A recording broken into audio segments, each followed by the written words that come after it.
세계 10대 부자 마크 저커버그 풀 스토리. 1984년 5월 14일 미국 뉴욕 화이트 플레인스에서 한 소년이 태어났다. 이름은 마크 엘리엇 저커버그. 훗날 전 세계 수십억 명의 삶을 연결하게 될 인물이었지만 그의 어린 시절은 의외로 평범했다. 치과의사 아버지와 정신과 의사 어머니 사이에서 자란 그는 어릴 때부터 호기심이 많고 집중력이 강한 아이였다. 어린 시절 컴퓨터에 빠지다. 마크는 10대 초반부터 컴퓨터 프로그래밍에 깊이 빠져들었다. 아버지는 그의 재능을 알아보고 프로그래밍 개인 교사를 붙여주었다. 또래 아이들이 게임을 할 때 그는 게임을 만드는 아이였다. 중학생 시절 주크넷이라는 가정용 메시지 프로그램을 직접 만들어 아버지의 치과와 집을 연결했다. 이미 이때부터 그는 사람을 연결하는 기술에 관심이 있었던 것이다. 고등학교 시절에는 음악 취향을 분석해 재생 목록을 추천해주는 사이냅스 미디어 플레이어를 개발했다. 이 프로그램은 IT 업계에 관심을 받았고 여러 기업이 인수를 제안했지만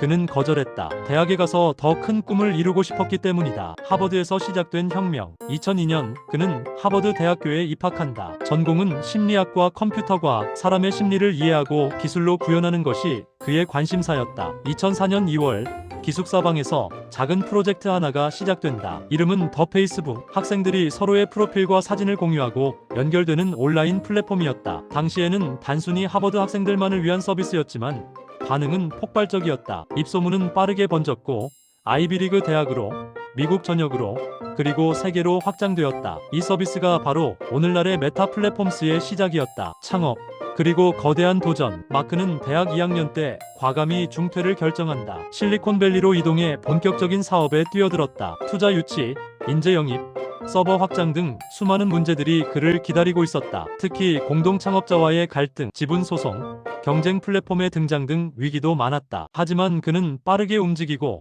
부설하라는 철학 아래 과감한 결정을 이어갔다. 2012년 페이스북은 나스닥에 상장하며 세계적인 기업으로 자리 잡는다. 인수 전략과 확장. 저커버그는 단순한 SNS 운영자가 아니었다. 그는 미래를 읽는 전략가였다. 모바일 시대가 열리자 과감히 인스타그램을 인수했고 이어서 왓츠앱까지 품에 안았다. 이는 젊은 세대와 글로벌 사용자 확보에 결정적인 역할을 했다. 그의 비전은 단순한 소셜 네트워크를 넘어 연결된 디지털 생태계였다. 메타버스로의 전환. 2021년 그는 회사명을 페이스북에서 메타 플랫폼스로 변경한다. 이는 단순한 리브랜딩이 아니라 방향 전환 선언이었다. 그가 선택한 미래는 메타버스였다. 가상현실과 증강현실을 통해 새로운 디지털 세상을 만들겠다는 도전이었다. 많은 비판과 주가 하락, 투자 손실도 있었지만 그는 장기적 관점에서 기술 혁신에 투자하고 있다. 세계 10대 부자로. 저커버그는 30대에 이미 세계 최연소 자수성가 억만장자가 되었다. 수십 년이 지난 지금도 그는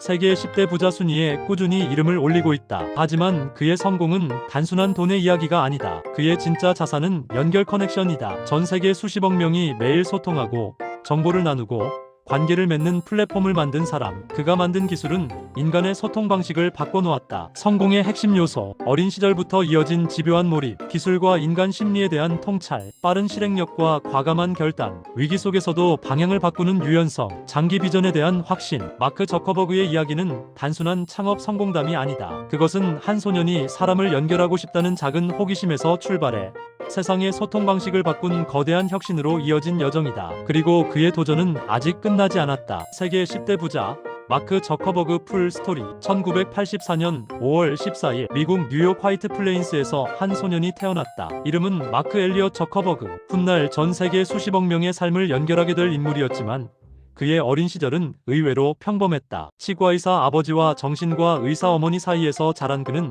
어릴 때부터 호기심이 많고 집중력이 강한 아이였다. 어린 시절 컴퓨터에 빠지다. 마크는 10대 초반부터 컴퓨터 프로그래밍에 깊이 빠져들었다. 아버지는 그의 재능을 알아보고 프로그래밍 개인 교사를 붙여주었다. 또래 아이들이 게임을 할 때 그는 게임을 만드는 아이였다. 중학생 시절 주크넷이라는 가정용 메시지 프로그램을 직접 만들어 아버지의 치과와 집을 연결했다. 이미 이때부터 그는 사람을 연결하는 기술에 관심이 있었던 것이다. 고등학교 시절에는 음악 취향을 분석해 재생 목록을 추천해주는 사이냅스 미디어 플레이어를 개발했다. 이 프로그램은 IT 업계에 관심을 받았고 여러 기업이 인수를 제안했지만 그는 거절했다. 대학에 가서 더 큰 꿈을 이루고 싶었기 때문이다. 하버드에서 시작된 혁명. 2002년 그는 하버드 대학교에 입학한다. 전공은 심리학과 컴퓨터과학, 사람의 심리를 이해하고 기술로 구현하는 것이 그의 관심사였다. 2004년 2월 기숙사 방에서 작은 프로젝트 하나가 시작된다. 이름은 더 페이스북. 학생들이 서로의 프로필과 사진을 공유하고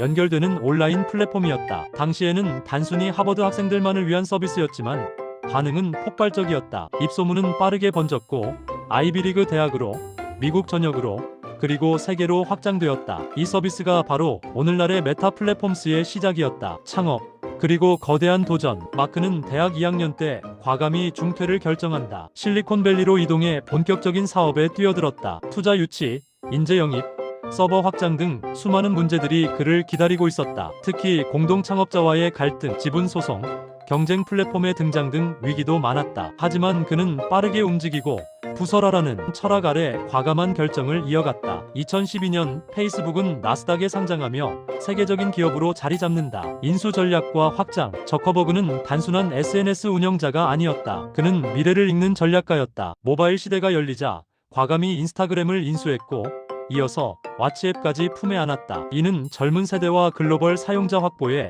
결정적인 역할을 했다. 그의 비전은 단순한 소셜 네트워크를 넘어 연결된 디지털 생태계였다. 메타버스로의 전환. 2021년 그는 회사명을 페이스북에서 메타 플랫폼스로 변경한다. 이는 단순한 리브랜딩이 아니라 방향 전환 선언이었다. 그가 선택한 미래는 메타버스였다. 가상현실과 증강현실을 통해 새로운 디지털 세상을 만들겠다는 도전이었다. 많은 비판과 주가 하락, 투자 손실도 있었지만 그는 장기적 관점에서 기술 혁신에 투자하고 있다. 세계 10대 부자로. 저커버그는 30대에 이미 세계 최연소 자수성가 억만장자가 되었다. 수십 년이 지난 지금도 그는 세계 10대 부자 순위에 꾸준히 이름을 올리고 있다. 하지만 그의 성공은 단순한 돈의 이야기가 아니다. 그의 진짜 자산은 연결 커넥션이다. 전 세계 수십억 명이 매일 소통하고 정보를 나누고 관계를 맺는 플랫폼을 만든 사람. 그가 만든 기술은 인간의 소통 방식을 바꿔놓았다. 성공의 핵심 요소. 어린 시절부터 이어진 집요한 몰입, 기술과 인간 심리에 대한 통찰, 빠른 실행력과 과감한 결단, 위기 속에서도 방향을 바꾸는 유연성, 장기 비전에 대한 확신. 마크 저커버그의 이야기는 단순한 창업 성공담이 아니다. 그것은 한 소년이 사람을 연결하고 싶다는 작은 호기심에서 출발해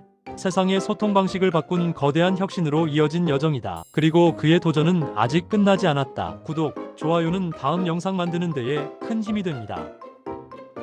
시청 후 링크를 눌러 쿠팡에서 쇼핑도 편하게 해보세요.